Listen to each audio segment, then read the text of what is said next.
ఏమైతేనేమో రాష్ట్రం రెండుగా విభజించబడిన తర్వాత ఆంధ్ర తెలంగాణ వేరైపోయిన తర్వాత అధికారంలోకి అప్పుడు 2014లో అధికారంలోకి వచ్చినటువంటి తెలుగుదేశం ప్రభుత్వం హయాంలో వాళ్ళు చాలా సంవత్సరాల పాటు వెంటబడంగా చివరకు ఎన్నికలకు ఒక సంవత్సరం ముందు అంటే 2019 ఎన్నికలకు ఒక సంవత్సరం ముందు భాగంలో సరే బుడగ జంగాలు కూడా ఆంధ్రప్రదేశ్లో ఉన్నారు.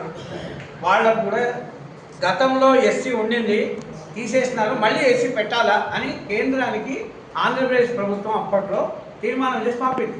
మనందరూ తెలుసు ఆ విషయం. తీర్మానం చేసి పంపినాక ఒక 5-6 నెలల తర్వాత అక్కడి నుంచి వాపసు ఉత్తరం వచ్చింది మళ్ళీ.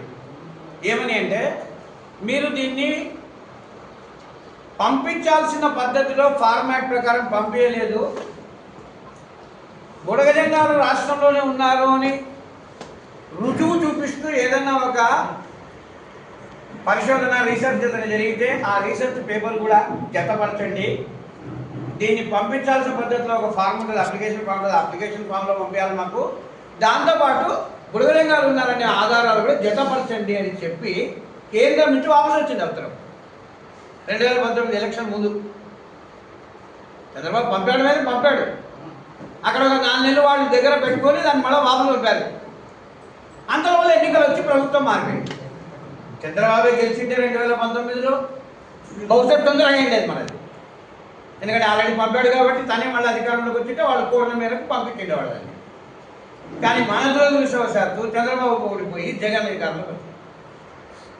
రెడ్డి వచ్చా మొదలుపెట్టానంటూ మళ్ళీ కొత్త ప్రభుత్వానికి మళ్ళీ వివరించడం. వానికి సబ్జెక్ట్ తెలియదు, వానికి అర్థం కాదు. వానికి 5 ఏళ్ల పాటు వివరించడం లాస్ట్ ఎలక్షన్ ముందు మళ్ళీ వాడు మళ్ళీ తీర్మానం చేయడం అర్థం. అయితే చంద్రబాబు చేసిన ఒక మంచి పని ఏమంటే మీరు చేసిన పోరాటాల వల్ల అట్లనే ఎస్సీలు కాని వాళ్ళు కొంతమంది దొంగ ఎస్సీ సర్టిఫికేట్ తీసుకుంటున్నారు ఫలానా కులాల వాళ్ళు అని ఎస్సీలోని కొన్ని కులాల వాళ్ళు కంప్లైంట్ చేయడం వల్ల నిజంగా కొన్ని కులాల పేర్లు చెప్పి ఈ కులాల వాళ్ళు నిజంగా ఎస్సీలా కాదా, వాళ్ళు అసలు ఆంధ్రప్రదేశ్లో ఉన్నారా లేదా తేల్చండి. అట్లనే బుడగ జంగాలు ఆంధ్రప్రదేశ్లో ఉన్నారా లేదా ఆ విషయం కూడా తేల్చండి అని చెప్పి అడుగుతూ ఒక కమిషన్ వేస్తాడు. ఆయన జేసీ శర్మ కమిషన్ అని రిటైర్డ్ జడ్జిని నియమించి కమిషన్ వేస్తాడు. సరే ఆ కమిషన్ పాపం ఆయన సాధ్యమైనంత వరకు కష్టపడి తిప్పలు పడి మొత్తం అన్ని రాష్ట్రం అంతా తిరిగి ఆయన ఒక నివేదిక ఇచ్చాడు. ఆ నివేదికలో ఆయన బుడగ జంగాలు ఆంధ్ర రాష్ట్రంలో ఉన్నారు, అనేక జిల్లాలలో ఉన్నారు, ఎక్కువనో తక్కువ సంఖ్యలోనో దాదాపు 12 జిల్లాల్లో ఉన్నారు వీళ్ళు అని చెప్పి నివేదిక రాస్తూ వీళ్ళకు ఖచ్చితంగా ఎస్సీ జాబితాలో చేర్చాల్సిందే, వీళ్ళు ఉన్నారు ఇక్కడ. కేంద్రము 1951 స్వాతంత్రం వచ్చిన వెంటనే విడుదల చేసిన ఎస్సీ జాబితాలోనే బుడగ బేడ జంగల్ కులం పేరు ఉన్నది. మనం కులాన్ని కొత్తగా ఎస్సీ జాబితాలో చేర్చమని అడగడం లేదు మిత్రులారా. మనం ఎవరికైనా చెప్పినా కానీ మనం చెప్పాల్సిన విషయం ఏంటంటే కొత్తగా ఎస్సీ కులంలో చేర్చమని అడుగుతలేము మనం. ఇప్పుడు ఉదాహరణ కొన్ని కులాలు అడుగుతాయి. ఇప్పుడు బోయ కులం వాళ్ళు మమ్మల్ని ఎస్టీలో చేర్చమని అడుగుతారు. వాళ్ళు లేరు, అడుగుతున్నారు, కొత్తగా చేర్చమని అడుగుతున్నారు. ఆంధ్రప్రదేశ్ రజకులు మమ్మల్ని ఎస్టీలో చేర్చమని అడుగుతారు. అంటే లేని కులము మమ్మల్ని కూడా చేర్చండి, మేము కూడా వెనుకబడ్డామని అడుగుతున్నారు. వాళ్ళకి బాధ వేరే. బుడగబేడ జంగం కులం బాధ అది కాదు. మనం ఆల్రెడీ కేంద్రం విడుదల చేసిన ఎస్సీ జాబితాలో ఉన్న కులం అన్నది. కానీ తెలంగాణ 10 జిల్లాల్లో మాత్రమే ఉన్నారు, కానీ వీళ్ళు ఆంధ్ర రాయలసీమలో లేరు అని చెప్పి మనల్ని తొలగించడం జరిగింది. ఈ జిల్లాలో రాష్ట్రం వేరైపోయినాక ఇప్పుడు ఏమైందంటే ఈ రాష్ట్రమే వేరేది, మనది ఆంధ్ర రాయలసీమ వేరే సపరేట్ రాష్ట్రం అయిపోయింది. కాబట్టి తెలంగాణ రాష్ట్రంలో బుడగ జంగాలకు ఎస్సీ ఉన్నది, కానీ ఆంధ్రప్రదేశ్ రాయలసీమలోని బుడగ జంగాలకు ఎస్సీ లేదు. అది సమస్య. మనందరికి తెలిసింది ఏమంటే విషయం మళ్ళీ ఒకసారి స్పష్టంగా మాట్లాడుకుంటే మంచిది అనే ఉద్దేశంతో చంద్రబాబు నాయుడు ఆ కమిషన్ నియమిస్తాడు. ఆ కమిషన్ అనుకూలంగా మంచిగా అనుకూలమైన నివేదిక ఇచ్చింది. ఈ జేసీ శర్మ తన రిపోర్ట్లో బుడగ జంగాలు ఉన్నారు, ఆంధ్రప్రదేశ్లో రాయలసీమలో ఉన్నారు, రాయలసీమలో ఎక్కువగా ఉన్నారు, ఆంధ్రప్రదేశ్లో కూడా అక్కడక్కడ ఉన్నారని చెప్పి ఆయన రాస్తారు. కాబట్టి వీళ్లకు ఎస్సీ జాబితా ఇవ్వాల్సిందే. ఆంధ్రప్రదేశ్ రాష్ట్ర ప్రభుత్వం కేంద్రానికి సిఫారసు చేసి వీళ్ళని ఎస్సీ జాబితాలో చేర్చమని అడిగి అంతటితో ఆగకుండా ఆయన ఏమన్నాడంటే మీరు లెటర్ రాసి కేంద్రం ఒప్పుకొని పార్లమెంట్లో పెట్టి బిల్ అయ్యి రాష్ట్రపతి ఓకే అని గెజిట్ నోటిఫికేషన్ వచ్చి రాష్ట్రపతి ఉత్తర్వు విడుదలై ఆ నిజంగా ఎస్సీ సర్టిఫికేట్లు వీళ్ళకి రావడానికి టైం పడుతుంది. కాబట్టి 4 ఏళ్ళు పట్టచ్చో, 3 ఏళ్ళు పట్టచ్చో, 5 ఏళ్ళు పట్టచ్చో. కాబట్టి అంతవరకు వీళ్ళు బాధపడకుండా వీళ్ళు వెనుకబాటుతో ఉన్నారు. కాబట్టి వీళ్ళకు ఆర్థికంగా విద్యాపరంగా సహాయం చేయడం కొరకు వీళ్ళ కోసం ఒక ప్రత్యేక కమిషన్ ఏర్పాటు చేసి దానికి నిధులు కేటాయించమని అడిగింది ఆయన.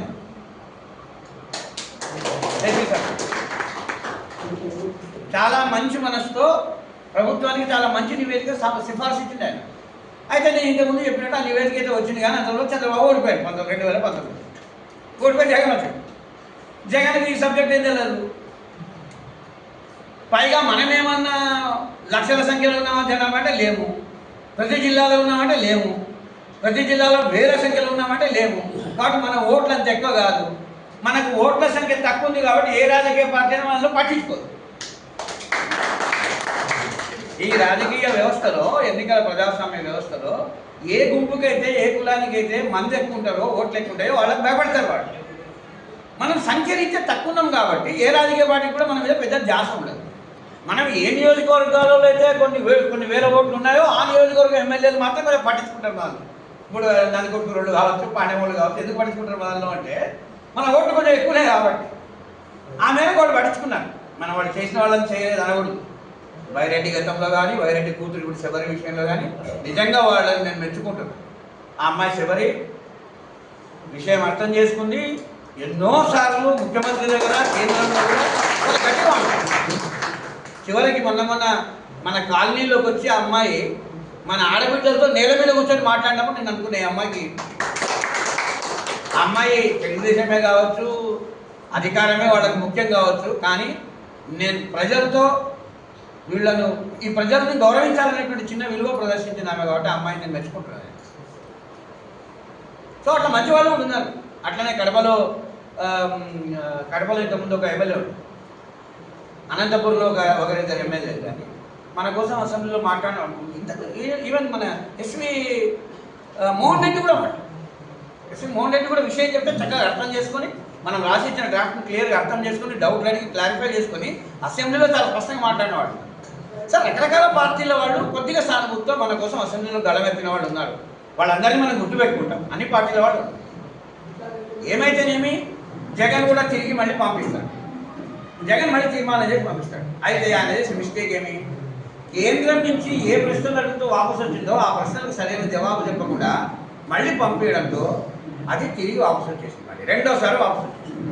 ఈసారి వచ్చినప్పుడు ఏమైనా వచ్చిందంటే ఉడగ జంగాలు ఆంధ్రప్రదేశ్లో లేరు, వాళ్ళకి అంటరానితనమే లేదు, కాబట్టి వాళ్ళకి ఎస్సీ ఎందుకు ఇవ్వాలనే విచిత్రమైన తప్పుడు ప్రశ్నలు అడుగుతూ వాపసు వచ్చింది. అంటే మనకు చాలా డేంజరస్ ప్రశ్నలతో వచ్చింది. అసలు వీళ్ళు ఎస్సీలే రాదు అనే పద్ధతిలో వచ్చింది. అక్కడ భారతదేశ జనాభా లెక్కలు సేకరించే ఒక డిపార్ట్మెంట్ ఉంటుంది, రిజిస్టర్ జనరల్ ఆఫ్ ఇండియా అని. అంటే ప్రతి 10 సంవత్సరాలకు మన దేశంలో జనాభా లెక్కలు వేసే ఒక శాఖ ఉంటుంది కదా, జనాభా లెక్కల శాఖ ఉంటుంది కదా. ఏ కులమైనా ఎస్సీ జాబితాలో చేరాలన్నా, ఎస్టీ జాబితాలో చేరాలన్నా రాష్ట్ర ప్రభుత్వం లెటర్ రాస్తుంది కేంద్రానికి. ఆ కేంద్ర ప్రభుత్వం ఫస్ట్ ఆ జనాభా లెక్కల శాఖ దగ్గర పంపిస్తుంది. ఏమని, చూడు ఫలానా రాష్ట్రం నుంచి కులం వాళ్ళకు కావాలని వచ్చింది, ఆ కులం వాళ్ళు ఆ రాష్ట్రంలో ఉన్నారా, ఎంతమంది ఉన్నారా లేదా, వాళ్ళ సామాజిక ఆర్థిక పరిస్థితి ఏమి, నిజంగా వాళ్ళకు ఎస్సీ ఇవ్వచ్చునా, ఎస్టీ ఇవ్వచ్చునా, మీ అభిప్రాయం చెప్పండి అని చెప్పి ఆ శాఖకు పోతుంది అవసరం. ఆ శాఖలో ఈ రాష్ట్రాలలో కులాల గురించి వాటి గురించి స్టడీ చేసేందుకు ఒక సపరేట్ టీం ఉంది. వాళ్ళ దగ్గరకు వస్తుంటాయి, అన్ని రాష్ట్రాల నుంచి వస్తుంటాయి. వాళ్ళు తీసుకొని స్టడీ చేసి ఒక రిపోర్ట్ రాసి వాళ్ళు ఆ కేంద్ర ప్రభుత్వానికి ఇస్తారు. కేంద్ర ప్రభుత్వం దాన్ని బట్టి ఇవ్వచ్చునని వాళ్ళు కనుక నివేదిక ఇస్తే దాని ప్రకారం పార్లమెంట్లో బిల్లు పెట్టి అవుతుంది. మనకేమైంది, మన విషయంలో జగన్ రెండోసారి పంపినప్పుడు ఆ జనాభా లెక్కల శాఖ వాళ్ళు 10 ప్రశ్నలు అడుగుతూ వాపసు పంపిస్తారు ఆంధ్రప్రదేశ్. ఎందుకు ఇవ్వాలి మీరు, అసలు ఇవ్వాల్సిన పని లేదని, ఇవ్వాల్సిన పని లేదని వచ్చింది. అంటే దాదాపు 15 సంవత్సరాల పోరాటము మొదటికి వచ్చింది.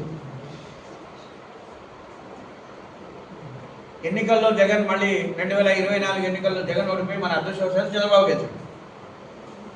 గెలవడంతో తిరిగి మళ్ళీ మన సంఘము అందరూ పోరాటం చేసి ఒత్తిడి చేసి మీరు ఇచ్చినదే, మీరు పంపించింది అది వాపసు వచ్చింది. ఇంతవరకు జరగలే, మళ్ళీ మీరే పంపారు మొదటిసారి, కాబట్టి మీరే దీన్ని పరిష్కరించాలని చెప్పి అడగడం జరిగింది. చంద్రబాబు దానికి అనుకూలంగా స్పందించాడు, అసెంబ్లీలో తీర్మానం పెట్టాడు, స్వయంగా తానే ప్రవేశపెట్టాడు. నిజానికి సాంఘిక సంక్షేమ శాఖ మంత్రి పెట్టవచ్చు, అలాగే సాంఘిక సంక్షేమ శాఖ మంత్రి పెట్టారు. కానీ అట్లా పెట్టకుండా ముఖ్యమంత్రి స్వయంగా బుడగ బీడజంగాలకు ఎస్సీ జాబితాలో పెట్టాలనేటువంటి తీర్మానాన్ని స్వయంగా ముఖ్యమంత్రి పెట్టారు. ఆ మేరకు ముఖ్యమంత్రి అభినందిస్తాం. పెట్టాడు, పెట్టి కేంద్రానికి మళ్ళీ లెటర్ రాశాడు. అయితే చేసిన పొరపాటు ఏమంటే తీర్మానం చేసి పంపించడం బాగుంది, కానీ కేంద్రం నుంచి ఏ డౌట్లతో వాపసు వస్తుందో ఆ డౌట్లన్నింటికి జవాబిస్తూ పంపించాలి. ఉత్తర తీర్మానాన్ని పంపిస్తే కాదు, అది మళ్ళీ పోయి అక్కడే కూర్చుంటుంది. అది మళ్ళీ తిరిగి ఏమైంది, అదే జనాభా లెక్కల శాఖలో కూర్చొని ఉంది. కేంద్రం రాష్ట్ర ప్రభుత్వం పంపించిన ఆ తీర్మానం తిరిగి మళ్ళీ అదే దగ్గరికి పోయింది. ఎక్కడికి పోతుంది? రాష్ట్రం నుంచి పోయినప్పుడు ఎక్కడికి పోతుంది? కేంద్రంలో సాంఘిక సంక్షేమ శాఖ ఉంటుంది ఒకటి, దానికి సోషల్ ఎంపవర్మెంట్ అండ్ జస్టిస్ శాఖ అని పేరు. దానికి మనం సోషల్ వెల్ఫేర్ అంటాం, వాళ్ళు దాన్ని సోషల్ ఎంపవర్మెంట్ అండ్ జస్టిస్ అని అంటారు దాన్ని, ఆ శాఖ పేరు. మన సాంఘిక సంక్షేమం లాంటిది, అంటే ఎస్సీ ఎస్టీ బీసీ కులాల సంక్షేమం కోసం పనిచేసే శాఖ. ఆ మంత్రి దగ్గరికి పోతుంది, ఆ మంత్రి దాన్ని జనాభా లెక్కల దగ్గరికి పంపిస్తాడు. పోయింది, అది అక్కడ పోయి కూర్చొని ఉంది. కదలడం దాకా నుంచి సంవత్సరంన్నర, దాదాపు సంవత్సరంన్నర అయిపోయింది. ఏమి చేసినా కదలడం లేదు. వాళ్ళు దానికి అసలు ప్రాధాన్యత చేయడం లేదు. ఎందుకంటే వాళ్ళ దృష్టిలో మేము ఆల్రెడీ ఇది చెల్లదని వాపసు పంపించినాం, కానీ మళ్ళీ రాజకీయంగా వచ్చింది దాని దృష్టిలో ఉన్నారు వాళ్ళు. మేము ఆల్రెడీ వాపసు పంపించినాం కదా, ఇది వచ్చింది, మళ్ళీ తీర్మానమే వచ్చింది, సమాచారం ఏం రాలే, ఎక్స్ట్రా సమాచారం ఏం రాలే. కాబట్టి దీని గురించి పట్టించుకోవాల్సిన అవసరం లేదనే ఉద్దేశంతో ఉన్నారు వాళ్ళు. అది అక్కడి నుంచి కదలాలంటే ఒకే ఒక పద్ధతి ఉంది. స్వయంగా ముఖ్యమంత్రి, రాష్ట్ర ముఖ్యమంత్రి ఆయనే ప్రవేశపెట్టిన తీర్మానాన్ని, ఏకగ్రీవంగా ఆయనే తీర్మానం, మీరే స్వయంగా తీర్మానం ప్రవేశపెట్టి ఏకగ్రీవంగా మీరే అందరితో ఒప్పించి, అన్ని పార్టీలు ఒప్పించి కేంద్రానికి పంపించినారు. పైగా కేంద్రంలో రాష్ట్రంలో మీ కూటమి అధికారంలో ఉంది. కేంద్రంలో రాష్ట్రంలో వేరే వేరే పార్టీలు లేవు కదా. జగన్ సమయంలో అయితే జగన్ బీజేపీతో కలిసి పొత్తుల్లో లేడు. ఇక్కడ జగన్ ప్రభుత్వం ఉంది, కేంద్రంలో బీజేపీ ప్రభుత్వం ఉంది, కాబట్టి పొత్తు లేదని పొత్తు. కానీ ఇప్పుడు చంద్రబాబులో బీజేపీ, తెలుగుదేశము, జనసేన పొత్తు కూటమి నడుస్తుంది. ఇక్కడ కేంద్రంలో కూడా అదే కూటమి నడుస్తుంది. బీజేపీ తెలుగుదేశం కూటమి కేంద్రంలో ఉంది కాదు. కాబట్టి ముఖ్యమంత్రిగా మీరే పెట్టినారు తీర్మానం. రాష్ట్రంలో కేంద్రంలో మీ ప్రభుత్వాలే ఉంది. మీరు హయాంలో ఇప్పుడు కాకపోతే ఇంకెప్పుడు అవుతుంది? స్వయంగా ముఖ్యమంత్రిగా మీరే తీర్మానం ప్రవేశపెడితే కూడా అది వాడు పట్టించుకోకుండా జనాభా లెక్కల వాడు దాన్ని తీసుకుపోయి చెత్తగుట్టలో వాడేసి, అది మీకు అవమానం కాదు. కాబట్టి మీరు స్వయంగా పూనుకొని కేంద్రంతో మాట్లాడి, హోంశాఖతో మాట్లాడి దాన్ని బయటికి తీసుకొచ్చి దాన్ని పార్లమెంట్లో ప్రవేశపెట్టే విధంగా ఒత్తిడి తీసుకురావాలని ముఖ్యమంత్రి మీద. అది ఒక్కటి మాత్రమే పరిష్కారం మిత్రులారా, దీనికి వేరే ఏ పరిష్కారం లేదు. చివరకు ముఖ్యమంత్రి పూనుకొని కేంద్ర ప్రభుత్వంతో మాట్లాడి దాని మీద ఒత్తిడి తెచ్చి అది జనాభా లెక్కల శాఖ నుంచి అనుకూలంగా నివేదిక, మనకు అనుకూలంగా రావాలి నివేదిక. అవును వీళ్ళు ఉన్నారు అని ఎందుకు రాస్తారు? ఇంతకుముందు లేరని చెప్పిన వాళ్ళు మళ్ళీ ఉందని ఎందుకు రాస్తారు? ముఖ్యమంత్రి అడిగినంత మాత్రం రాస్తారా అని మనకు డౌట్ వస్తుంది. ఎందుకంటే వాడు కేర్ చేయడు. ముఖ్యమంత్రి మన రాష్ట్రానికి గొప్ప కావచ్చు, కానీ కేంద్ర ప్రభుత్వంలో ఉండేటువంటి ఢిల్లీలో ఆఫీసర్లకు వీళ్ళేం లెక్క కాదు.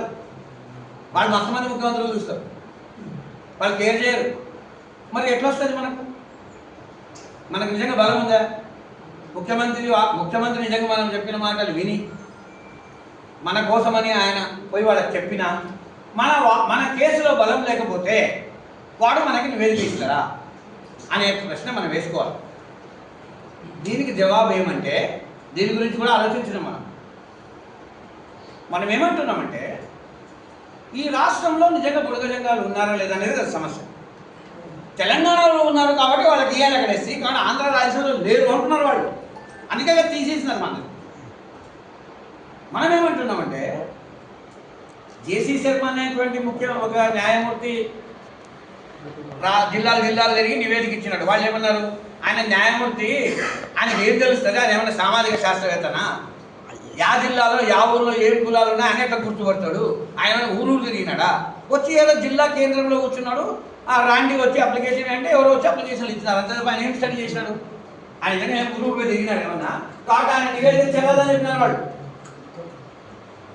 జనాభా లెక్కల వాళ్ళు ఏమన్నారంటే, జేసీ శర్మ ఇచ్చిన నివేదిక సరిపోదు.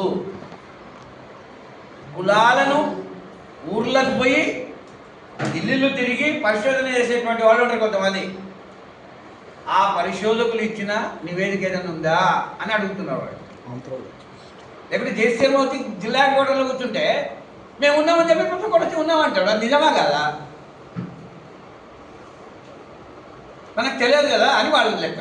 దానికి మనం ఏమంటున్నామంటే, సరే న్యాయమూర్తి చెప్పింది నమ్మొద్దండి, రాష్ట్ర ప్రభుత్వం చెప్పింది నమ్మొద్దండి. ఎందుకంటే రాష్ట్ర ప్రభుత్వం కూడా ఎన్నికల్లో ఓట్ల కోసం అని చెప్పి మా వాళ్ళు ఉన్నారని చెప్పొచ్చు, అబద్ధం చెప్తుంది. మీరు ఓట్ల కోసం అని బుడగంగా లేకుండా ఉన్నారని చెప్తున్నారు. నాకు అది కాదు కదా, మాకు ఖచ్చితమైన సాక్ష్యం కావాలంటున్నారు వాళ్ళు. కష్టమే కదా, నిజమే కదా. మనమేమంటున్నాం అంటే, సరే ఇవన్నీ వదిలిపెట్టండి, కానీ ప్రతి 10 సంవత్సరాలకు జనాభా లెక్కలు ఇస్తారు కదా మీరే, వాళ్ళే. ఇప్పుడు ఏ శాఖ దగ్గర అయితే అది ఆగిందో ఆ జనాభా లెక్కలు వాళ్ళే వాళ్ళ పనేమి ప్రతి 10 సంవత్సరాలకు ఒకసారి భారతదేశంలో జనాభా లెక్కలు ఇస్తారు. 1981లో జనాభా లెక్కలు జరిగినాయి.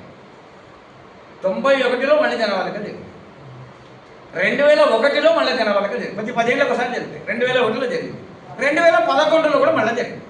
2011 తర్వాత జరగలే, ఎందుకంటే 2021లో జరగాల్సింది కరోనా వచ్చి ఆగిపోయాయి. తర్వాత అప్పటి నుంచి ఇప్పుడు జరగాలి. అంటే 1981లో, 1991లో, 2001లో, 2011లో 4 సార్లు అయితే జరిగినాయి కదా. ఎవరు చేసినారని రాష్ట్ర ప్రభుత్వం చేయలేదు, హైకోర్టు కానీ న్యాయమూర్తి కానీ చేయలేదు. కేంద్ర ప్రభుత్వమే జనాభా లెక్కల శాఖ వాళ్ళే చేసింది. జనాభా లెక్కల శాఖనే చేసింది. సెన్సస్ అంటారు కదా, సెన్సస్ డిపార్ట్మెంట్ అంటారు. ఈ రిజిస్ట్రార్ జనరల్ ఆఫ్ ఇండియా వాళ్ళలోనే ఈ జనాభా లెక్కలు ఒక పార్ట్. మరి ఈ జనాభా లెక్కలు ఎక్కడున్నాయి? ఇంటర్నెట్లో పోతే మన అందరి ఫోన్లలో ఎత్తితే దొరుకుతాయి. 1981 జనాభా లెక్కలు ఆంధ్రప్రదేశ్. జిల్లాల వారీగా ఏమంటే మొత్తం వెంటనే ప్రింట్అవుట్ తీసుకోవచ్చు మనం. కంప్యూటర్ ఇంటర్నెట్లోనే వాటన్నింటినీ తీసినాం మేము బయటికి. 81 నాటి జనాభా లెక్కలు, 91, 2001, 2011. 81 నుంచి జనాభా లెక్కలలో ప్రతి 10 సంవత్సరాల జనాభా లెక్కలలో ఆంధ్రప్రదేశ్లో దాదాపు 10-12 జిల్లాలలో బుడగ జంగాలు ఉన్నట్లు స్వయంగా కేంద్రంలోని జనాభా లెక్కల శాఖ నమోదు చేసింది.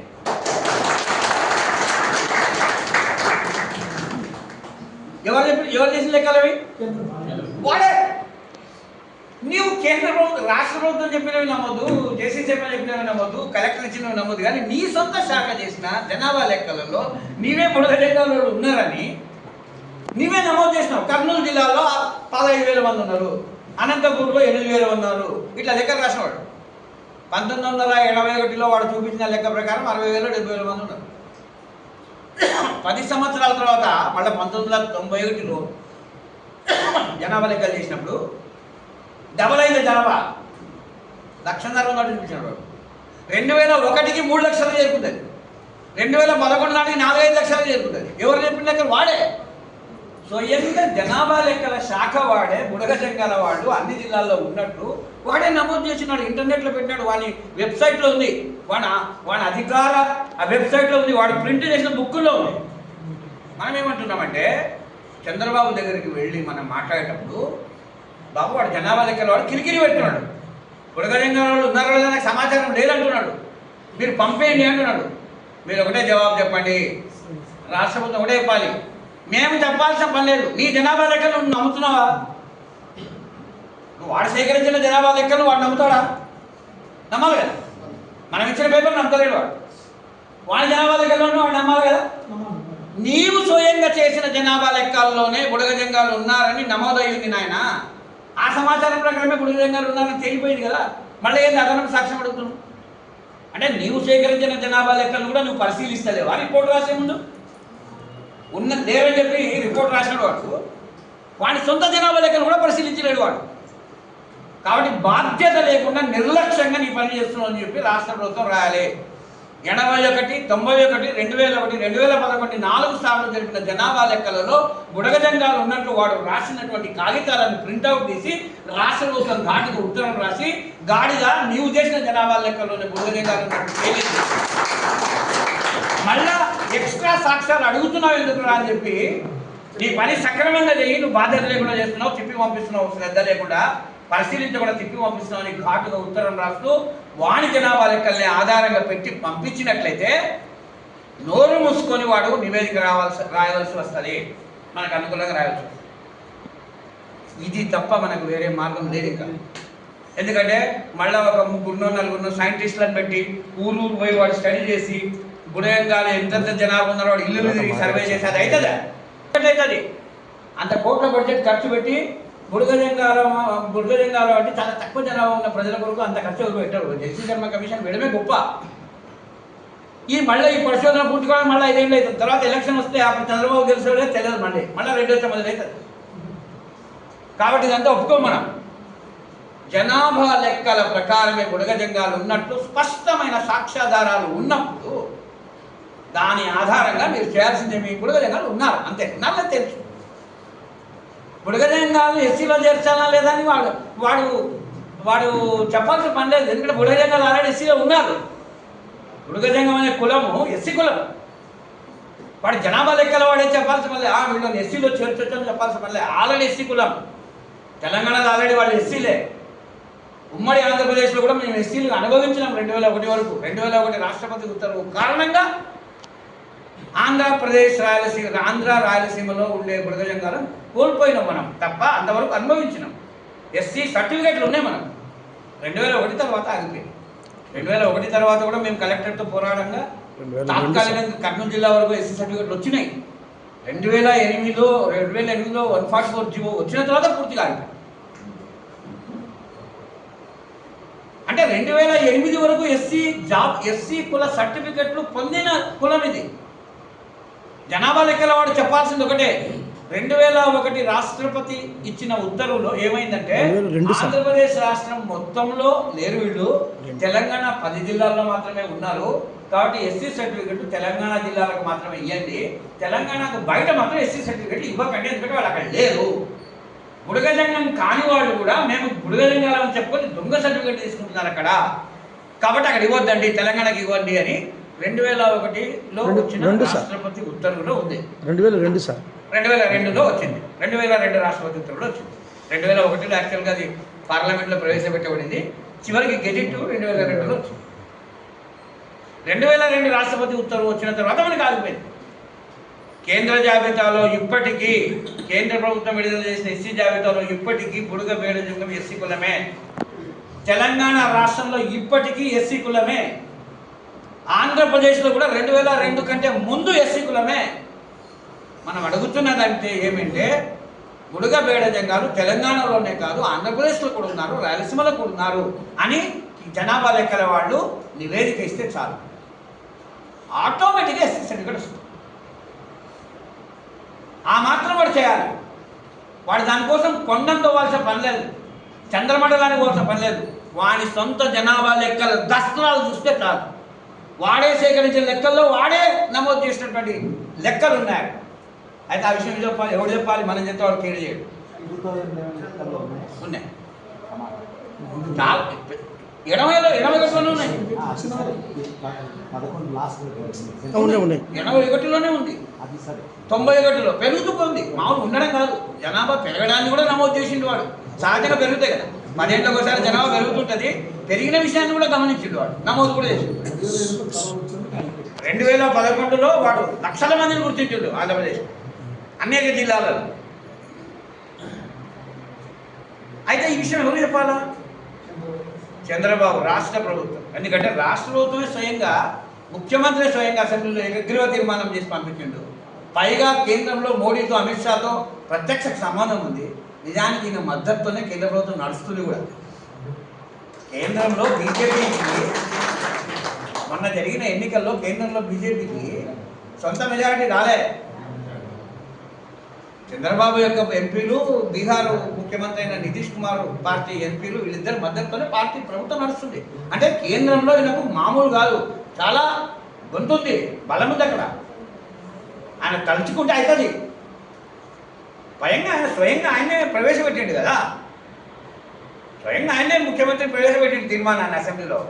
ఖచ్చితంగా చేయాల్సిందే, న్యాయమైన సమస్య. మనం గతంలో కూడా చేసినాం, ఇప్పటి వరకు రాకుండా కూడా అన్యాయము, ఇది చేయాల్సిందే పెట్టిండు ఆయన. మీరే చేశారు, సంవత్సరంన్నర అయింది. జనాభా లెక్కల వాళ్ళ మూతి పలగొట్టి నివేదిక తెప్పించాల్సిన బాధ్యత కూడా మీదే అని మనం ఒత్తిడి చేయాల్సిన అవసరం ఉంది. ముఖ్యమంత్రి ఒత్తిడి చేయాలి, ఆయన దృష్టికి తీసుకుపోవాలి. ఇది నిర్లక్ష్యానికి గురైందా, ఇది అక్కడ ఆగిపోయింది ఆయన దృష్టి కూడా రాకపోవచ్చు. ఎందుకంటే వాళ్ళకి చిన్న విషయం, ముఖ్యమంత్రులకి ఇదే పెద్ద విషయం కాదు, వాళ్ళకి తెలియదు. ఇది ఎవరికి ఆకలి అయితే వాడే అరసాలా, ఎవరికి నొప్పి అయితే వాడే అరసాలా. అమ్మ కూడా అరసకుంటే అన్నం పెట్టాలి, ఏడ్చకుంటే అన్నం పెట్టాలి, అంతే కదా. ఎందుకంటే తల్లికి 1.25 లక్షల పనులు ఉంటాయి, ముఖ్యమంత్రికి ఇంకా 100 లక్షల పనులు ఉంటాయి. వాళ్ళకి ఏవో పనులు ఉంటాయి. వాళ్ళకి తీర్మానం చేయడం మంచిదే, కానీ అది అక్కడ ఆగిపోయింది, బురదలో ఇకపోయింది. అది దాన్ని బయటకు తీసుకురావాలండి ముఖ్యమంత్రికే సాధ్యమవుతుంది. ముఖ్యమంత్రి దృష్టికి తీసుకుపోవాలి. ఎట్లా సాధ్యమవుతుంది మనం ట్రై చేస్తున్నాం, కానీ ముఖ్యమంత్రి అపాయింట్మెంట్ దొరకలేదు వీళ్ళకి. మనకి ఈ విషయం తెలిసి కూడా దాదాపు 6 నెలలు అయింది. ముఖ్యమంత్రితో మనము ఫోన్ చేపిస్తే తప్ప, ఒత్తిడి తెప్పిస్తే తప్ప ఇది ముందుకు పోదు అనే విషయం మనకు అర్థమై కూడా దాదాపు ఒక 7 నెలలు 8 నెలలు అయింది. అప్పటి నుంచి ట్రై చేస్తూనే ఉన్నారు, కానీ ముఖ్యమంత్రి అపాయింట్మెంట్ దొరకలేదు. ముఖ్యమంత్రి అపాయింట్మెంట్ దొరకడం లేదు, సమస్య అదే. మరి ఇప్పుడు దొరకనప్పుడు ఎమ్మెల్యేల ద్వారా వాళ్ళతో ట్రై చేస్తూనే ఉండాలి. దొరకనప్పుడు ఏం చేయాలి? మనం దీన్ని తలరాతకు వదిలేయాలన్నా, దేవుడికి వదిలేయాలన్నా, గాలిలో దీపం పెట్టి దేవుడా దిక్కంటే వెలుగుతుంది, అది చేయడం పెట్టాలి కదా. మన ప్రయత్నం మనం ఏమైనా చేయాలి కదా, మన ప్రయత్నం మనం చేయాలి కదా. ముఖ్యమంత్రి అపాయింట్మెంట్ దొరికినప్పుడు చూద్దాంలే అంటే కాలం గడిచిపోతుంది. మొన్న మార్చి అంటే పోయిన సంవత్సరం 2025 మార్చి బడ్జెట్ సమావేశాలకి రావాల్సిందే, రాలే. తర్వాత వర్షాకాలం సమావేశాలకు రాలే, శీతాకాలం సమావేశాలకు రాలే. ఇప్పుడు మళ్ళీ బడ్జెట్ సమావేశం రాబోతుంది, అంటే దాదాపు సంవత్సర కాలం గడిచిపోయింది. ఇప్పుడు కూడా మార్చిలో కనుక బడ్జెట్ సమావేశాల నాటికి కనుక పార్లమెంట్లో పెట్టకపోతే మళ్ళీ ఆగస్టులో వర్షాకాలంలో మాన్సూన్ సెషన్ అంటారు, వర్షాకాలంలో మళ్ళీ అప్పుడు పెట్టాల్సి వస్తుంది. చూస్తుండగానే ఇట్లనే కాలం గడిచిపోతుంటుంది. కొత్త సంవత్సరం వస్తుంది, మళ్ళీ స్కూల్లో అడ్మిషన్ల దగ్గర పిల్లలకు మనకు సీట్లు రావు, రిజర్వేషన్ లేదు కాబట్టి. మళ్ళీ డిఎస్సీలో మళ్ళీ ఉద్యోగాల నోటిఫికేషన్ పడుతుంది, పండగ రిజర్వేషన్ లేదు కాబట్టి మళ్ళీ మనం ఈబీసీలో ఎకనామిక్ బ్యాక్వర్డ్ కేటగిరీ కింద మళ్ళీ మనం ఉద్యోగాల కోసం ట్రై చేయాల్సి ఉంటుంది. ఎస్సీ లేదు కాబట్టి రిజర్వేషన్ ఉండదు. అంటే మనము గత 20 ఏళ్ళుగా జరుగుతున్న నష్టము మళ్ళీ జరుగుతూనే ఉంటుంది. ఏం చేయాలి మరి? ముఖ్యమంత్రిని లేపాలి. మరి మీకు తెలుసు కదా, రామాయణం కొత్తలో కుంభకర్ణుడు యుద్ధంలో రాముడి చేతులు అందరూ చచ్చిపోతుంటే ఇంకా కుంభకర్ణుడిని దించంటారా, మనం చచ్చిపోతున్నాము అంటే కుంభకర్ణుని నిద్ర లేపడానికి పోయి ఏం చేస్తారు వాడు? ఆయన మీద ఎక్కి కొంతమంది కత్తులతో పొడుస్తుంటారు, కొంతమంది వేడి నీళ్ళు పోస్తుంటారు, కొంతమంది చెవుల్లో సీసం పోస్తుంటారు, అరుస్తుంటారు, కొంతమంది లేపాలి. ప్రభుత్వాలు కూడా అంతే, కుంభకర్ణుని బ్యాచే. మనం గోల చేసి అరిసి మొత్తుకుంటే వాళ్ళ దృష్టిలో పడతాం. ఎవరు చేయాలి పని? మనం చేయాలి. దీంట్లో ఎవరు ముందు ఉండాలి? చదువుకున్న పిల్లలు, ఇప్పుడు చదువుతున్న పిల్లలు, చదువు పూర్తయి ఉద్యోగాల కోసం వెయిట్ చేస్తున్నటువంటి నిరుద్యోగ యువత, వాళ్ళు ముందుండాలి. ఎందుకు ఈ రిజర్వేషన్ వల్ల ఇమ్మీడియట్గా లాభం వచ్చేది మీకే కాబట్టి. రిజర్వేషన్లో ఎవరికి లాభం? చిన్న చిన్న వ్యాపారాలు చేసుకుంటూ, వ్యవసాయం చేసుకుంటూ, కూలి పని చేసుకుంటూ బతుకుతున్నటువంటి వాళ్ళకి ఏమన్నా లాభం ఉందా? ఇప్పుడు నిజం కాదు. మీకు రిజర్వేషన్ ఉన్నా లేకున్నా వాళ్ళకి ఏం ఫరక్ పడుతుంది? ఎవరికి ఉపయోగం? చదువుతున్న విద్యావంతులకు. విద్య అయిపోయి నిరుద్యోగులే ఉద్యోగాల కోసం ఎదురు చూస్తున్నాడు కదా. కాబట్టి నాయకత్వం తీసుకోవాల్సిన బాధ్యత ఎవరిది? విద్యార్థులది, యువతరందే ఇది బాధ్యత. మీకు వెనకల పెద్దవాళ్ళు అండగా ఉన్నారు, మీకు అండగా పెద్దవాళ్ళు ఉంటారు. కానీ పెద్ద ఎత్తున యువతను కదిలించడం, విద్యార్థులను కదిలించడం ఆ బాధ్యత మీరే తీసుకోవాలి. చదువుకున్న పిల్లలే కదిలించాలి. మీకు అవసరమైనటువంటివి మీకు అండగా వెనకాల కుల పెద్దలు నిలబడతారు, సంఘ పెద్దలు నిలబడతారు. మీ బుడగజంగాల సంఘం ఉంది, ఆ సంఘం నిలబడుతుంది మీకు. కానీ పెద్ద ఎత్తున సంఖ్యను కదిలించాల్సినటువంటి బాధ్యత యువతదే, చదువుకునే యువతదే. మీరు కదలకపోతే, చదువుకున్న పిల్లలు నిరుద్యోగులు కనిపించకపోతే సమాజానికి అర్థం కాదు కూడా మీ బాధ. బుడగజంగాలకు రిజర్వేషన్ కావాలని అంత పల్లెటూరు బద్దలు కట్టుకొని చదువురాని పోతే చూసేటోళ్ళకి ఏమనిపిస్తుంది? వాళ్ళకేం అనిపించదు. అదే చదువుకున్న పిల్లలు ఉండి మేము చదువుకున్నాం, డిగ్రీలు అయినాయి, ఉద్యోగాలు రావడం లేదు మాకు. ఎందుకంటే ఎస్సీ అయి ఉండి కూడా మాకు కులం రావడం లేదు, మాకు సర్టిఫికేట్ ఎస్సీ హోదా లేదు మాకు. దానివల్ల మేము సంక్షేమ పథకాలు కోల్పోతున్నాము, చదువుల్లో రిజర్వేషన్ కోల్పోతున్నాము, హాస్టల్లో సీట్లు కోల్పోతున్నాము. మేము సంక్షేమ శాఖ నుంచి వచ్చేటువంటి నిధులు కోల్పోతున్నాము, ఉద్యోగాలు కోల్పోతున్నాము అని మీరు చెప్పినప్పుడు సమాజం వింటది, అర్థం చేసుకుంటారే చదువుకున్న పిల్లలు ఇంతమంది ఉన్నారా, వీళ్ళకు ఈ హక్కులన్నీ పోతున్నాయి కదా పాపం అని. కానీ ఇంతవరకు విద్యార్థులు, నిరుద్యోగులు, చదువుకున్న వాళ్ళ పాత్ర ఉండవలసిన దానికంటే చాలా తక్కువ ఉంది అనేది నిజం. కాబట్టి దయచేసి మిత్రులారా, ఇది ఆఖరి పోరాటమే. ఇప్పుడు గనక జనాభా లెక్కల నుంచి ఇంకోసారి వాపసు వచ్చిందంటే మాత్రం ఇది చచ్చిపోతుంది ఫైల్. ఇంకా దీన్ని లేపడం ఎవరి తరం కాదు. ఆల్రెడీ 3 సార్లు పోయింది. చంద్రబాబు ఒకసారి పంపిస్తే, జగన్ మళ్ళోసారి పంపిస్తే, చంద్రబాబు రెండోసారి మళ్ళీ పంపిస్తున్నాడు. దీన్ని గుర్తుపెట్టుకోండి. ఇప్పుడు కనుక జనాభా లెక్కల నుంచి, కేంద్రం నుంచి, ఢిల్లీ నుంచి కనుక తిరిగి వాపసు వచ్చిందంటే అది చచ్చిపోతుంది, మన ఫైల్ చచ్చిపోతుంది. మళ్ళీ దానికి ప్రాణం పోసి వాపసు పంపించడం కష్టమవుతుంది. అది ఢిల్లీలో ఉండగానే ముఖ్యమంత్రి ద్వారా కేంద్ర ప్రభుత్వం మీద ఒత్తిడి తెచ్చి దాన్ని మనం సక్సెస్ చేసుకోవాల్సి ఉంటుంది. ఇది లాస్ట్ ఛాన్స్ మనకి. ఈ ఆఖరి ఛాన్స్ ఎప్పుడన్నా మనం లేచి పోరాటానికి సిద్ధం కాకపోతే, కష్టాలకు నష్టాలకు సిద్ధపడకపోతే, త్యాగానికి సిద్ధపడకపోతే, శ్రమకు సిద్ధపడకపోతే మనకు మాత్రం ఫలం దక్కదు. చెట్టు మీద మిఠాయి పొట్లం ఉంటుంది, గిటారు కొమ్మలో మిఠాయి పొట్లం ఉంటుంది.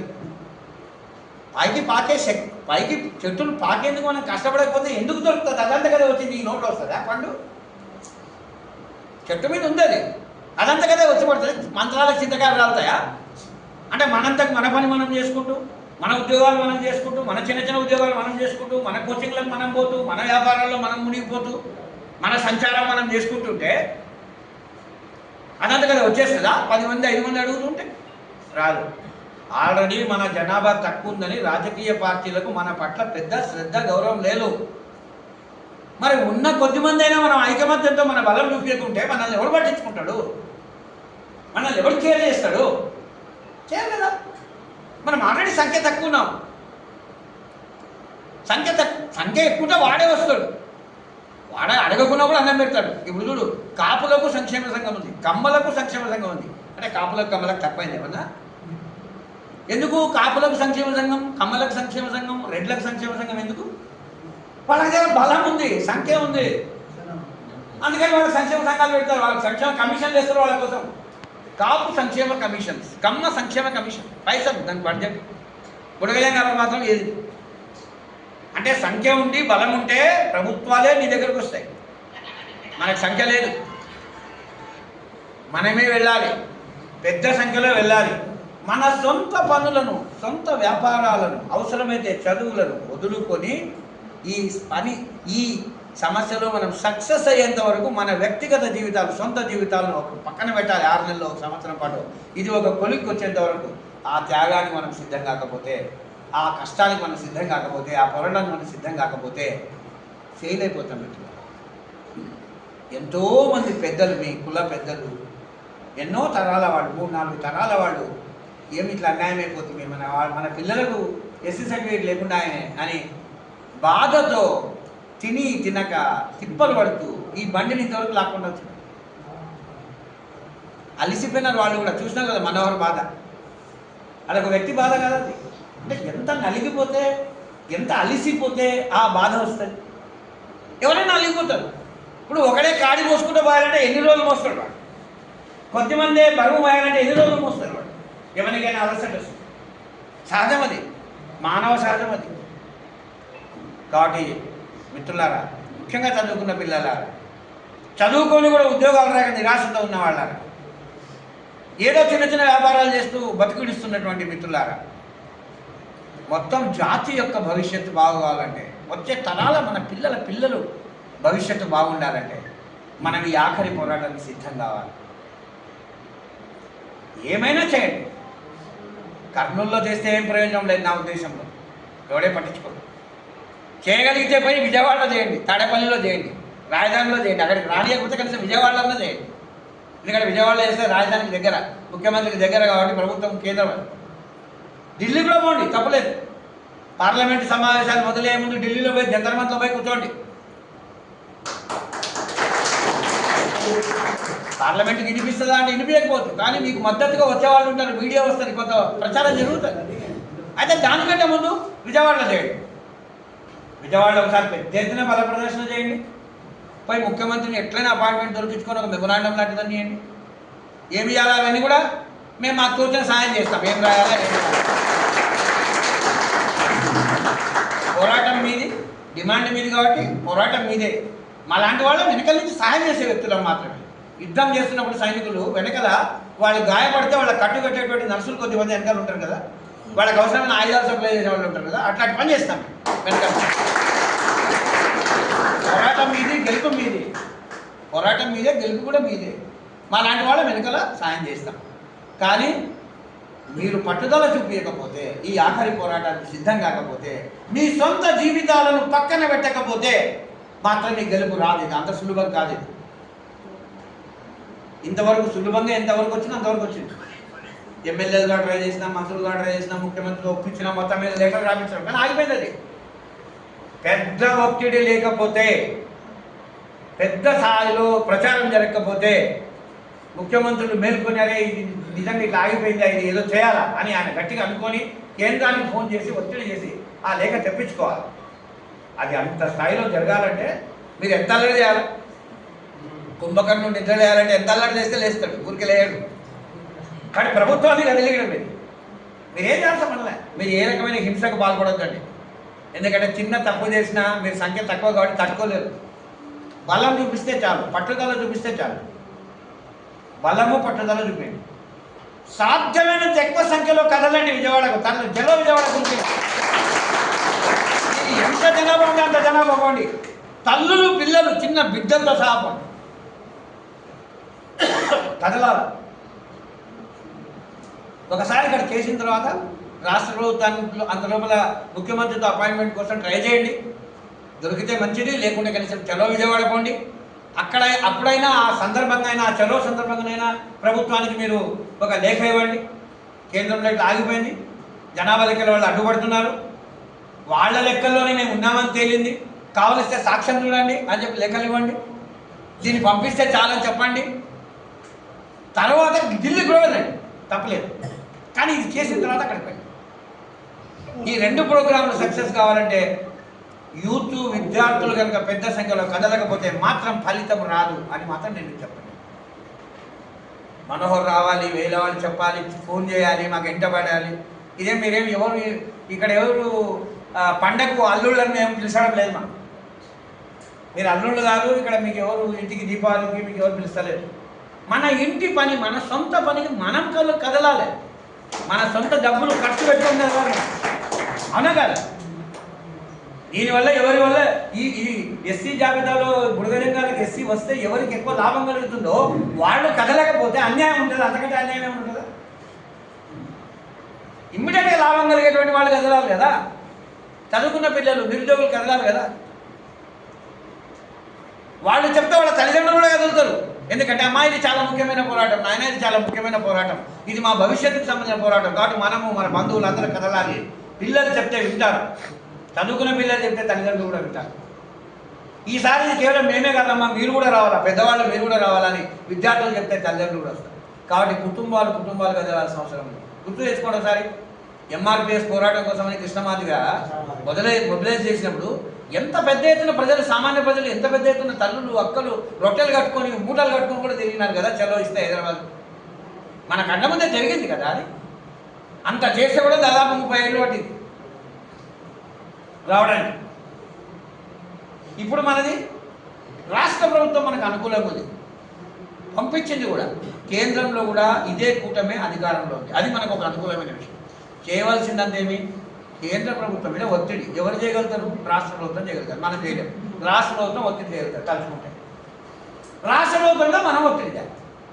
మనం చేయాల్సింది రాష్ట్ర ప్రభుత్వంలో ఒత్తిడి చేయాలి. మీడియాలో మాట్లాడాలా, ఛానళ్ళలో మాట్లాడాలా. విజయవాడకు పోయినప్పుడు ప్రెస్ మీట్ పెట్టండి, మీడియాలో మాట్లాడండి, గొట్టాలు తీసుకొని ఛానల్లో వచ్చారు, ఛానల్లో చెప్పండి, అన్ని ఛానల్స్ వాళ్ళకి చెప్పండి, ఏంది మీ గోల్ అనేది చెప్పండి. స్పష్టంగా అర్థమయ్యేటట్టు 10 మాటలు మాట్లాడండి. ఎక్కువసేపు మాట్లాడాల్సి మళ్ళీ 10 మాటలు స్పష్టంగా అర్థం కావాలి మన బాధ ఏంటనేది. మీరు ఏం మాట్లాడాలనే దానికి సంబంధించినంత వరకు అవసరమైనటువంటి నోట్స్ రాయమంటే రాసిస్తాం. మీరు బాగా చదువుకోండి, ప్రిపేర్ కండి, మాట్లాడండి. మన మాట 3 మాటలైనా సరే గుండెల్లోకి దూసుకుపోయేటట్టు స్పష్టంగా అర్థమయ్యేటట్టు ఉండాలి.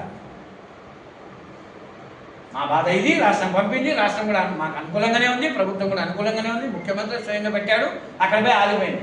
అది తప్పు, వాళ్ళు అన్యాయంగా ఆపారు. చూడండి సాక్ష్యాలు ఉన్నాయి, అంతే, ఏం చెప్పకండి. ప్రభుత్వం దృష్టికి, ప్రజల దృష్టికి, మీడియా దృష్టికి ప్రచారం చేయాలి పెద్ద ఎత్తున. అరే బుడగ జంగాల సమస్య 10 ఏళ్ల నుంచి ఇట్లా నలుగుతుందా, రాష్ట్ర ప్రభుత్వం అనుకూలంగా ఉన్నప్పటికీ కేంద్రం నిర్లక్ష్యం ఉందా అనేటువంటిది చర్చ జరగాలి. అది చేస్తే మీరు సక్సెస్ అయినట్టు. తర్వాత ఢిల్లీ కూడా పోవడం. కానీ ముఖ్యమైనది మాత్రం రాష్ట్ర ప్రభుత్వం మీద ఒత్తిడి తేవడం. ఢిల్లీ కూడా పోతే ప్రచారం అవుతుంది, మంచిదే, ప్రచారం కూడా అవసరం కాబట్టి పోండి అక్కడ. కానీ సమస్య పరిష్కారం ఢిల్లీలో లేదు.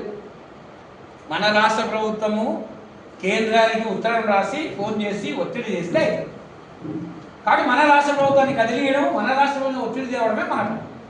ఢిల్లీ ఎదుకోవాలా ప్రచారం అవుతుంది, ఎందుకంటే ఢిల్లీలో దేశం అంతా ప్రచారం అవుతుంది. కాబట్టి సాధ్యమైనంత ఎక్కువ మందిని కదిలించుకొని తీసుకొని పోండి. డైరెక్ట్గా రైలు ఉంది, ముందే ప్లాన్ చేసుకోండి, రిజర్వేషన్ చేసుకొని పోవచ్చు, ఎక్కువ మంది పోండి. నేను వద్దన్నాను, పోతే మంచిది కూడా. ఎందుకంటే కష్టపడి పోరాడి సాధించుకున్న ఫలితమే చాలా రుచిగా ఉంటుంది అది. అవునా అవునా? ఎవరో కష్టపడి తెచ్చి ఇచ్చినది రుచిగా ఉండదు, మనం కష్టపడి తెచ్చుకున్న పండే రుచి ఉంటుంది. ఎందుకంటే దానికోసం అది చెట్టు ఎక్కాల, ముళ్ళు గీసుకుంటాయి, నల్లసీమలు కొలుస్తాయి, ఎర్రసీమలు కట్టాయి, కుడతాయి, అన్నీ అయితేనే బాగుంటుంది. లాస్ట్ పండు రుచి ఉంటుంది. వేరే నువ్వు ఆయన కూర్చొని ఇంట్లో కూర్చుంటే వాడేవాడు సీమలు కనిపించుకొని పిల్లగొట్టుతో తిప్పలు పడి పోరాడి పండు తెచ్చిస్తే నువ్వు తినడం కాదు. కాబట్టి ఆఖరి దశలో ఉన్న ఈ పోరాటాన్ని ఇంతవరకు లాక్కుంటూ వచ్చిన వాళ్ళు అలిసిపోయినారనే విషయాన్ని గుర్తుపెట్టుకొని మీరందరూ దిగకపోతే, మీరందరూ శక్తిని ఇవ్వకపోతే, మీ సమయాన్ని ఇవ్వకపోతే, మీ పట్టుదలను చూపించకపోతే 20 సంవత్సరాల ఈ పోరాటం ఫెయిల్ అయిపోతుంది మిత్రులారా. తర్వాత ఇంకొకసారి మళ్ళీ పోరాటం లేదు, చచ్చిపోతుంది పై. దీన్ని మనం దృష్టిలో ఉంచుకొని మనము ఈ పోరాటం సిద్ధం కావాల్సిన అవసరం ఉంది. కాబట్టి మీ నాయకత్వము ఏదైనా పిలిపిస్తే, విజయవాడకో లేకపోతే ఏదైనా సరే కార్యక్రమాన్ని పిలిపిస్తే వెంటనే దాన్ని మీరు సొంతంగా భావించి మీకు కదలాలి. మీకు 10 సార్లు ఫోన్ చేయాలి, మీకు వచ్చి కలవాలా, ఇంటికి వచ్చి కలసాలి, ఇది కరెక్ట్ కాలేదు. ఎందుకంటే వాళ్ళ సొంత పని కాదు కదా. ఒక మన జాతి కొరకు జరుగుతున్న పోరాటంలో పిలిపిస్తే వెంటనే రావాలి. ఇప్పుడు తక్కువ మందే వచ్చి ఉండొచ్చు, ఏం పర్వాలేదు. ఇక్కడికి వచ్చినటువంటి మిత్రులు, మీ ఫ్రెండ్స్గా రాని వాళ్ళ మిత్రులందరి గురించి చెప్పండి. ఇది ఎంత సీరియస్ విషయము, ఎంత అర్జెంట్ విషయము. ఇప్పుడు కనుక మనం నిర్లక్ష్యం చేస్తే, ఇప్పుడు కనుక వదిలేస్తే ఎంత నష్టపోతాము. మనం నష్టపోవడం కాదు, తరతరాల మన పిల్లలు నష్టపోతారు. ఎందుకంటే ఒక్కసారి పోయినట్టు అయిపోయాక రాదింగా. అది 2002లో ఆ తప్పుడు నిర్ణయం వల్ల పోగొట్టుకున్నాం. ఎంత బాధపడుతుందో. 23 ఏళ్ళు అయింది. 23 ఏళ్ళు అంటే 23 బ్యాచ్ల పిల్లలు నష్టపోయినారు. 2002లో ఉత్తరం ఎందుకు వచ్చింది? మనకు తెలియకుండా రహస్యంగా ఎన్టీఆర్ పీరియడ్ ఎవరో అదే 2008 2002 రాష్ట్రపతి ఉత్తర్వులు రావడానికంటే ముందు ఆంధ్రప్రదేశ్ రాష్ట్ర ప్రభుత్వం మీద కొన్ని సంఘాలు, ఎస్సీలో ఉండే కొన్ని సంఘాలు వెళ్ళి బుడగ జంగాలకు ఎందుకు ఇస్తున్నారు, వాడు ఇక్కడ లేనే లేరు, వేరే కులాలలో బుడగ జంగమని తీసుకుంటున్నారు, వాళ్ళు అసలు తెలంగాణలో తప్ప ఇక్కడ లేరని చెప్పి రాష్ట్ర ప్రభుత్వాన్ని ఒప్పిస్తే రాష్ట్ర ప్రభుత్వం ఎవరితో చర్చించకుండా కేంద్రానికి సిఫారసు చేస్తే 2002లో పోయింది. మనకి కుట్రతో పోయింది. అది కుట్రతో పోయింది. అది కుట్ర జరిగింది, మనకు తెలియదు కూడా తెలియదు. అది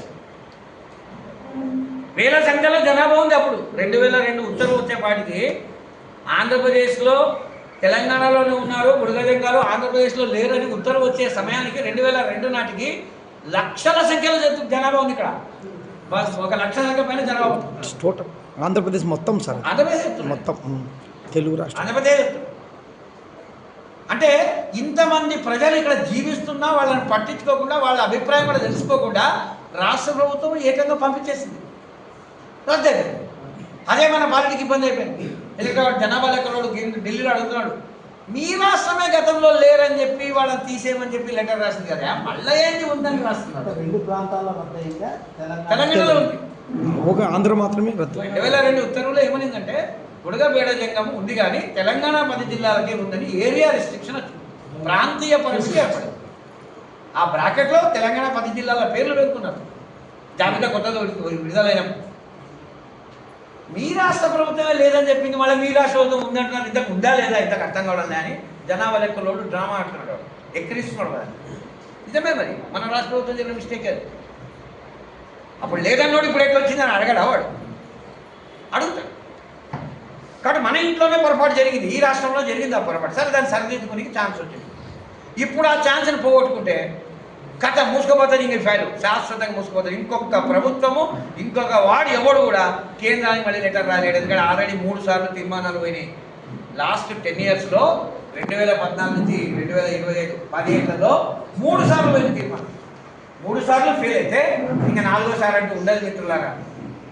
కాబట్టి ఇక్కడికి రాని మిత్రులకు కూడా ఫోన్లు చేసి నాకు చెప్పి మాట్లాడి ఇది చాలా కొన ఊపిరిలో ఉంది రా నాయన మన కేసు, ఇప్పుడు నేను కాపాడకపోతే ఈ పేషెంట్ పోతుంది, ఇంకా ఐసీయూలో ఉంది.